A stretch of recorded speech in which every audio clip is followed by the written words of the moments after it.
நான் லாஸ்ட் வீடியோவில் feelings R contagious, அதாவது நம்மளோட உணர்வுகள் பரவக்கூடியது அப்படின்னு சொல்லியிருந்தேன். இதுக்கு காரணம் நம்ம மூளையில் இருக்க சில நியூரான்கள் அப்படிங்கிறதையும் நீங்கள் தெரிஞ்சுக்கோங்க. இதுக்கு பேர் பிரெயின் மிரரிங். அதாவது நம்ம இன்னொருத்தவங்களோட செயலை பார்த்து நம்மளோட பிரெயின் அதை காப்பி அடிக்கும்.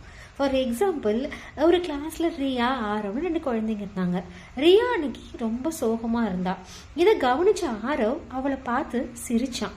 ஆனால் ரியா அவளையும் அறியாமல் தன்னோட சோகத்தை மறந்து அவனை பார்த்து சிரிக்க ஆரம்பிச்சா. கொஞ்ச நேரத்தில் அவளோட அந்த சோகமான ஃபீலிங் மறைஞ்சு அவளுக்கு சந்தோஷம் ஏற்பட்டுச்சு.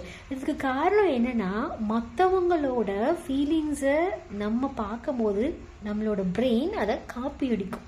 ஸோ அது சந்தோஷமான உணர்வாக இருந்தாலும் சரி, சோகமான உணர்வாக இருந்தாலும் சரி, இல்லை கோபமான உணர்வாக இருந்தாலும் சரி.